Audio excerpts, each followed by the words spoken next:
Buenos días, grupo 309, en el curso de Historia de México.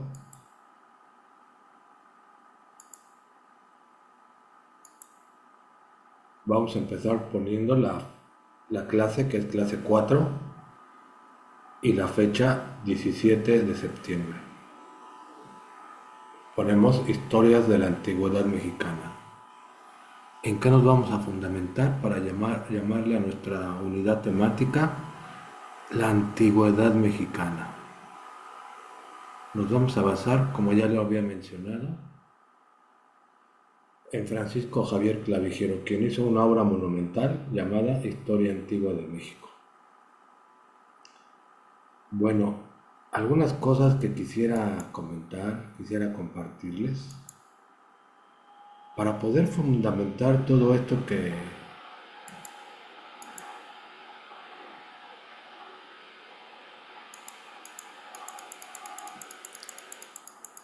hemos dicho sobre ponerle cero si ustedes usan ciertas denominaciones, que son pocas. Estas denominaciones, como, bueno, las ya mencionadas. Pues hablarles un poco de mi primaria. Así era mi libro de tercer año, Historia y Civismo. Libros de texto gratuitos y bueno, echaban un rollo para llegar a las etapas históricas. Le llaman aquí etapa prehispánica. Es la etapa anterior al descubrimiento de América. En ella varios pueblos indígenas alcanzaron gran cultura. Bueno, utiliza la palabra cultura. Aquí está lo que ya vimos nosotros de los primeros pobladores. Aquí nada más se mencionaba el estrecho de Bering. Ya tiene varios años. Primeros pobladores de México. Nosotros también tenemos que tener una fase de las tribus que arribaron de Centroamérica o de América del Norte hacia el territorio que hoy es México, o parte de los territorios que han sido México, sería lo correcto. El maíz. Y luego nos hablaron aquí de los habitantes de la región del Uli. Bueno, así se les llama, habitantes de la región del Uli. No se les llama olmecas hasta donde puedo. Ah, bueno, sí, se les llama los olmecas, ¿no? Los olmecas. Tuvieron una cultura muy notable. Bueno, se utiliza la palabra cultura. Vamos a considerarlo. Luego los mayas del antiguo imperio. El pueblo maya.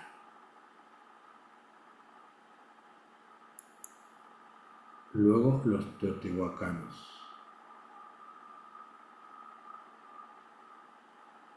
Su cultura floreciente, bueno, vamos a admitirlo, en este caso de estos libros, los toltecas. Y ahora la descripción, cultura tolteca. Bueno, los chichimecas, me acuerdo mucho, ¿no? Los chichimecas de Xolotl.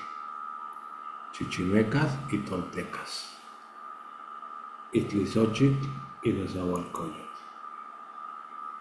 Otra vez los mapas del nuevo imperio. Las tribus nahuatlacas.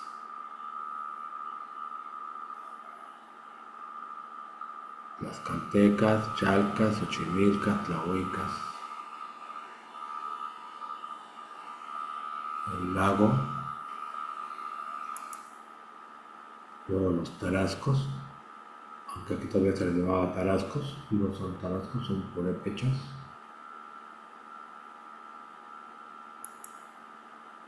Los mixtecos y los zapotecas.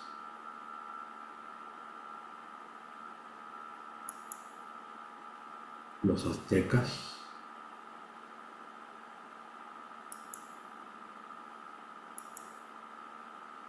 Bueno, no más como un comentario. En esa época no existía lo de Mesoamérica. Ya cuando pasé al cuarto cambió y ya no existía la historia y civismo, ya se cambió a ciencias sociales. Fue nefasta ese cambio. Y a partir de ahí se empezó a utilizar Mesoamérica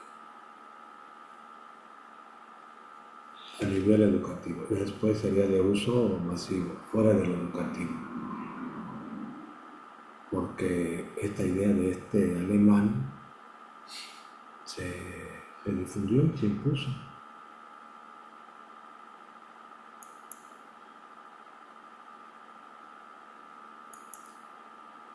Bueno, van a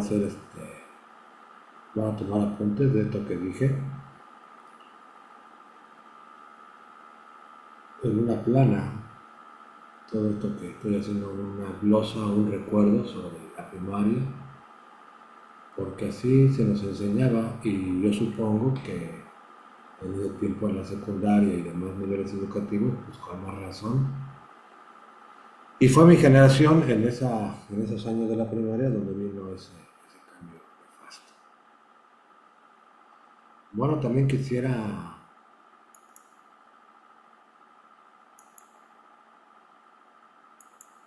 hacer un comentario para que en otra plana continúen con el apunte.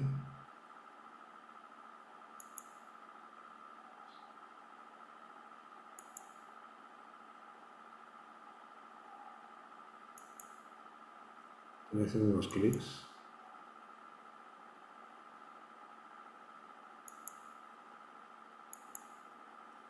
Porque cuando yo hago el cambio de pantalla, a mí se me parece el cambio, pero en la grabación del Zoom no se mantiene en la misma pantalla anterior, así que un poquito de paciencia. Bueno, un poco al programa actual.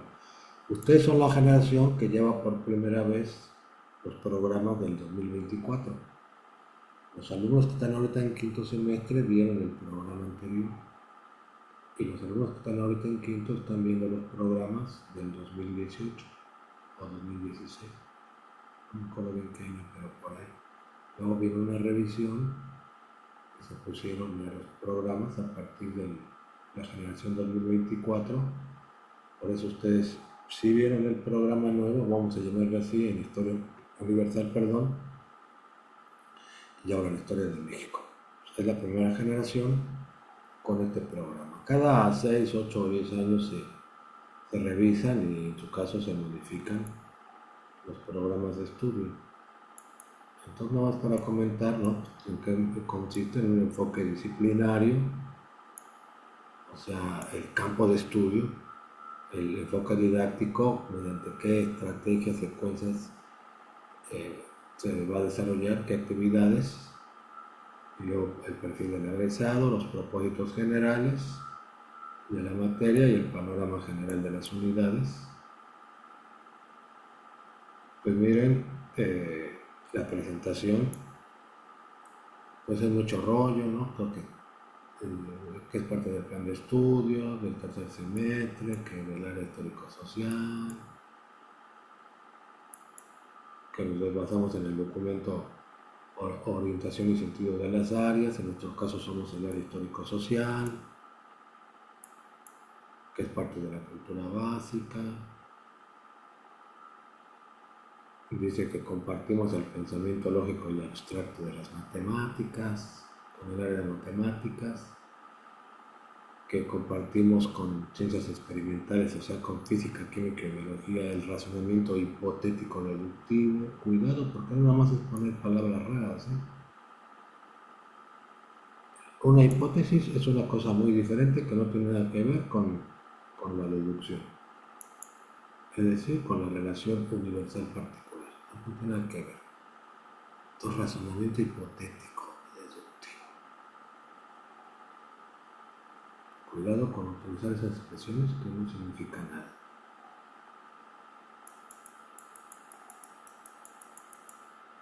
Y luego que tenemos que tener la tecnología, eso en cuanto al enfoque, perdón, ¿el qué es? Bueno, una presentación de la materia. mucho rollo, ¿no? Realmente casi 2 páginas y para decir nada. Me perdí.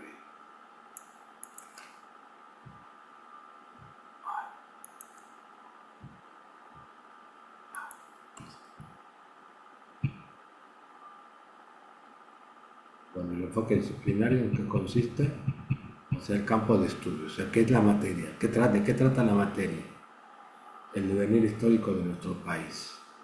Todos estos primeros renglones, puro rollo que no dice nada. Ya, el devenir histórico,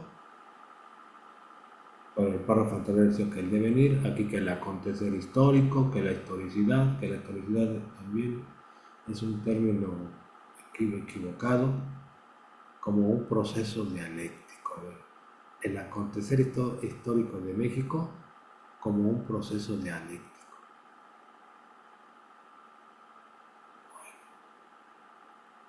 Que es un proceso dialéctico, que el acontecer, ¿no? Los periodos, las fases de la historia, se ve como un proceso dialéctico. ¿Qué significa eso? Dialéctico, o sea, la palabra dialéctico. Bueno, luego el tiempo, la periodización, las 4 unidades.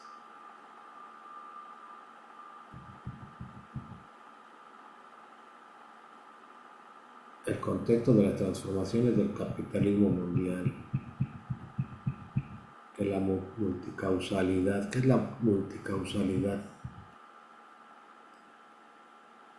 Si no nada más es poner palabras, proceso y totalidad. Y luego las tecnologías, eso ya lo dijimos, las tecnologías no entran en el enfoque disciplinario, si acaso didáctico. Está mal. Esto no es disciplinario, o sea, el texto de la historia no tiene nada que ver con la tecnología. El enfoque didáctico sí. O sea, ¿cómo voy a dar la enseñanza, el proceso de enseñanza-aprendizaje? Bueno, utilización de recursos digitales. Como ahorita que estamos utilizando el Zoom, pues es una forma didáctica y que cómo utilizo yo la tecnología, bueno, también eso debe ser toda una técnica, pero eso va en lo didáctico. Y luego este rollo, que el modelo educativo, que el aprender a aprender, puro rollo ya hueco, eso ya no existe.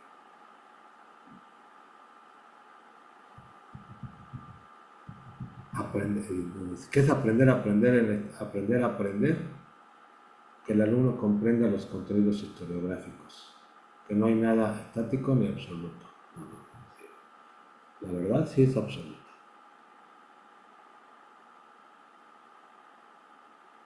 No hay nada estático ni absoluto. O sea, un proceso histórico pues se explica y se tiene que explicar tal como es. Es como hacer un retrato, como hacer una pintura. Y una pintura, un video, pues es estático. Y la verdad es absoluta. O sea, no nada más es echar rollos. Aprender a hacer. Habilidades intelectuales. Problematización. Y luego el aprender a hacer. La reflexión crítica y racional. Aprender a hacer es comprender como mexicano y qué papel nos corresponde en nuestra actualidad. O sea, muchos rollos, pero y luego aprender a convivir. Si no sabemos qué es aprender a aprender, aprender a hacer, no tengamos con que un cuarto aprendizaje, aprender a convivir.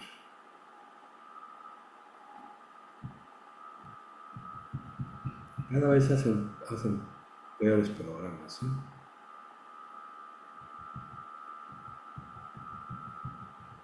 Las estrategias. El diálogo, que la tolerancia, que la diversidad, que el desarrollo de habilidades propias, que cómo va a ser la evaluación formativa, porque hay tres evaluaciones: la diagnóstica, la formativa y la sumativa. En el caso de la formativa, No, es una reflexión colectiva sobre los resultados en cada estrategia con una reflexión. Es realmente el más importante, debería decir. O sea, realmente yo que estoy aprendiendo sobre la antigüedad, o como le quieramos llamar, el México antiguo, el México prehispánico, bueno, ya el nombre, que estoy aprendiendo. Esta es la formativa. Ya decir que aquí no se denomina, se califica con cero la utilización de la palabra Mesoamérica ya es una formación que les va a chocar con todo lo que les dice, con todo lo que van a encontrar afuera. Porque fuera de nuestro curso todo es Mesoamérica. Y la sumativa pues ya es una cuestión como matemática, ¿no? O más bien aritmética, ¿no? Y luego que contribuimos pues sí a aprender a ser como mexicanos, en qué país vivimos, cuál es nuestra realidad, cuál es nuestra terrible realidad y por qué le decimos a casi todo el siglo XIX la triste historia de un país desbaratado. La triste historia de un país desbaratado. Que lo sepamos, que lo sepamos. Que la historia de México en el siglo XIX carece realmente de hazañas y de héroes, salvo muy contadas excepciones. El siglo XIX y todo lo que es la independencia y la reforma, hablar de héroes, de proezas, de hazañas, es un engaño.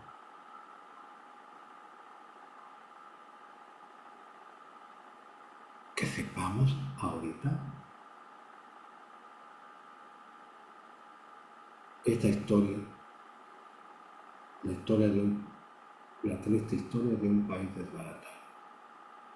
También decir que la conquista, que fue hace más de 500 años, sigue presente, que todavía estamos viviendo la conquista. Para mí eso sería lo más importante, el aprender a ser. ¿Qué somos?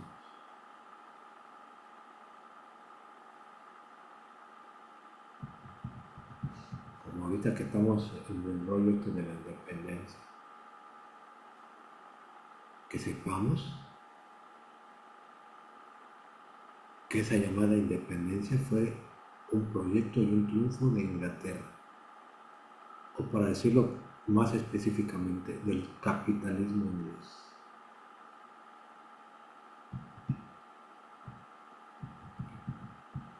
Y así lo pasamos y bueno, ya con eso hacen de los propósitos generales, ¿no? Práctica de valores, los principales procesos. Por lo menos ya quitaron, qué bueno, eh, lo que era el programa anterior, que se basaba en los esquemas de Lorenzo Meyer. Cuando yo vi el programa, el anterior de hace 8 años, ¿no? Y vi que todo el enfoque es ver la historia de México según el criterio de Lorenzo Meyer. Digo, no puede ser, no, ¿cómo?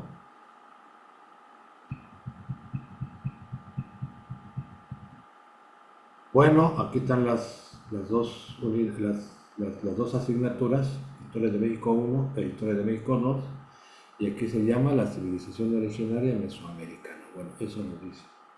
Nosotros le vamos a llamar Historias de la Antigüedad Mexicana. ¿Y en qué nos vamos a basar? En Francisco Javier Clavijero. Entonces, en una plana, hacen sus apuntes de cómo veíamos la historia de México en la primaria,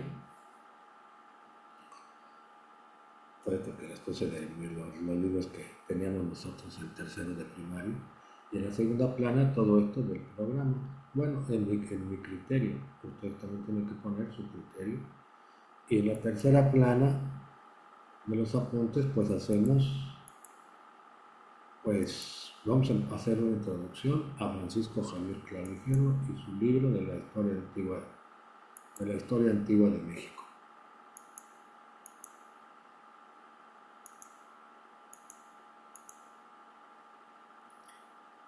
Ustedes van a buscar ¿no?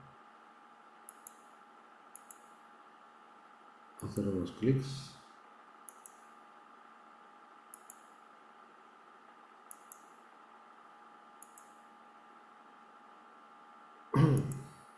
Y ustedes le van a poner así en el buscador: Historia Antigua de México, Clavijero, libro total. En el buscador y les va a aparecer el libro total, el Francisco Javier Clavijero, Historia Antigua de México. Le hacemos clic y luego todavía que hay que hacer otro clic, ver libro.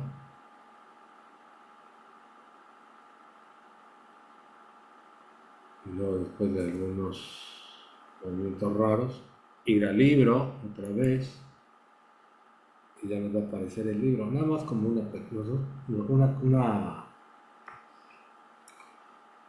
primera introducción. Ya en la clase del lunes 22, que ya voy a revisar los apuntes en la clase del lunes 22 y empezar a ver un poquito más a detalle en sus partes esta cuestión del libro. Lo más relevante, es un libro maravilloso. ¿Quién fue Francisco Javier Clavijero? Fue un fraile jesuita de la Compañía de Jesús, criollo, ¿no? Sus padres españoles que vinieron a México, y él vivió en los pueblos donde su padre tenía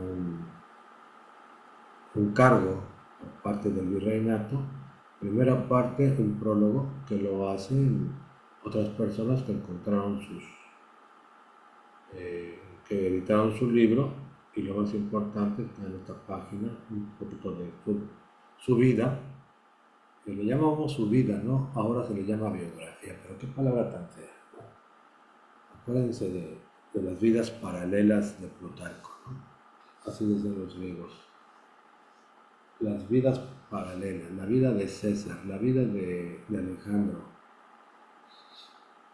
y otros, un griego y un romano, decía Plutarco, y luego Suetonio, la vida de los Césares.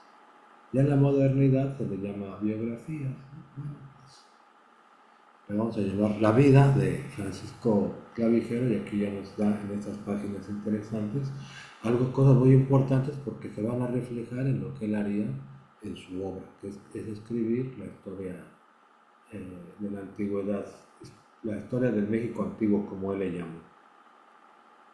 Entonces la persona que escribe este prólogo habla de Clavijero y todo lo que hizo, de su formación, su educación, su niñez, en donde la pasó, muy importante, hasta que le surge la desgracia para él de que el rey Carlos III decreta la expulsión de los jesuitas. Dice el rey Borbón, Carlos III, salen todos los frailes de la Compañía de Jesús, ya no van a estar en los virreinatos, y Clavijero se puede decir que se va exiliado hasta Italia. Y ahí es donde escribe un libro que le llamó primero Historia Antica del México. En toscano lo escribió, o sea, en italiano. Entonces lo más importante que hace Mariano Cuevas, aquí vemos en 1944 hace este prólogo, eso lo vamos a ver en esa clase. Y luego la segunda parte, le vamos a poner, póngale primera parte, el prólogo, segunda parte, dedicatoria a la Real y Pontificia Universidad de México. El anterior lo escribió en 1944 un compilador de Clavijero, y esta parte dedicada a la Universidad de México ya la hace el Clavijero, y que iba contando, ¿no? ¿Por qué hizo su libro? Todo lo que él hizo y por qué. Ante tantas falsedades que él en Italia veía que se estaban escribiendo sobre la historia de México. Y luego el prólogo del autor. También es una tercera parte de lo que vamos a ver, donde dice él, continúa o remarca por qué su propósito de haber escrito esta obra. Ya también me dicen de qué trata, Y la cuarta parte de lo que vamos a ver de clavijero es la más larga, pero no la vamos a ver toda. Le ponen ustedes estado del arte. ¿Qué es estado del arte? Estado del arte, es decir, todo lo que se ha hecho sobre una materia, sobre un tema. A ver, ¿qué se ha escrito o qué se ha hecho sobre la historia antigua de México? Y entonces le hace un repaso de todo lo que leyó. O sea, ¿cómo pudo él haber leído miles y miles de páginas en su vida? Y de documentos que él vio sobre la historia antigua de México. Y además las organiza, las selecciona. Dice, de todo lo que he visto y ha pasado por mis manos sobre la historia antigua de México, vamos a hablar primero del siglo XVI. A ver, ¿quiénes escribieron en el siglo XVI? Tanto españoles como mestizos como indios. Hernán Cortés, y aquí va diciendo Cristóbal de Castigo. Aquí está, por ejemplo, Diego Núñez Camargo, escribió la historia de la ciudad y de la República de Tlaxcala. Y Diego Muñoz Camargo fue un noble mestizo tlaxcalteca. Todo esto del siglo XVI. Vamos a ver algunos de los más relevantes. Luego en el siglo XVII, o sea 1600, ya fueron mejores los del siglo XVI porque fueron más directos, ¿no? Y ya estos ya son como compiladores, como que toman como secundarios, vamos a decir, porque ya toman la información de otras fuentes primarias. Y aquí habla de Torquemada y otros más recientes, sobre todo de Carlos de Sigüenza, eso del siglo XVII, y luego ya del siglo XVIII, que es el siglo en el que él vive, casi ya muy cercanos a él. Dice todo esto es lo que se ha escrito, y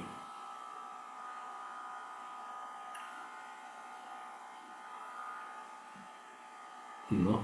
Y ya sobre todo en el siglo XVIII en el que él vive, los extranjeros que han escrito, sobre todo alemanes e ingleses, unos embusteros,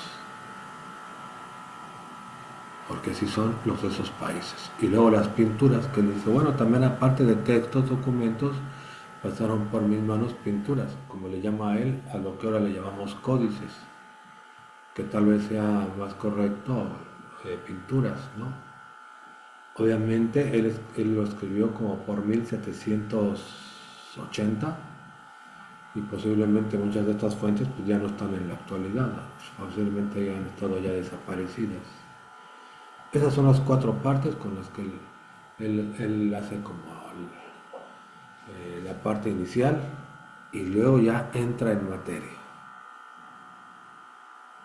Libro primero, y hay que decir que su obra no solamente es de historia, es de geografía, ¿no? Es de zoología, es de botánica, o sea, como de biología, es de orografía, es de hidrografía, muchas cosas, pero más allá de esta geografía nos vamos a ir habla del clima, ¿no? Que es como le llamaremos ahora, plantas, bueno, finalmente iremos, o sea, la cantidad de información que él tuvo, no solamente en documentos, sino que él vio, animales, o sea, toda una descripción completa, de tal manera que la historia antigua de México no solamente es historia, ¿no? Como les digo, geografía, muchas cosas, pero finalmente lo que nos interesa es la historia de las naciones. Y aquí empieza, y en el libro 2, que es el que nos interesa, hablando de los toltecas. Y ahí empieza los toltecas. Entonces también vamos a ver un repaso en clase, en el salón ya del edificio T, de los toltecas, y vean ustedes, sobre todo, cómo les llama a él. ¿No? Les llama reino, república, nación, Obviamente aquí para nada existen esas denominaciones de alemanes, ¿no? O austriacos.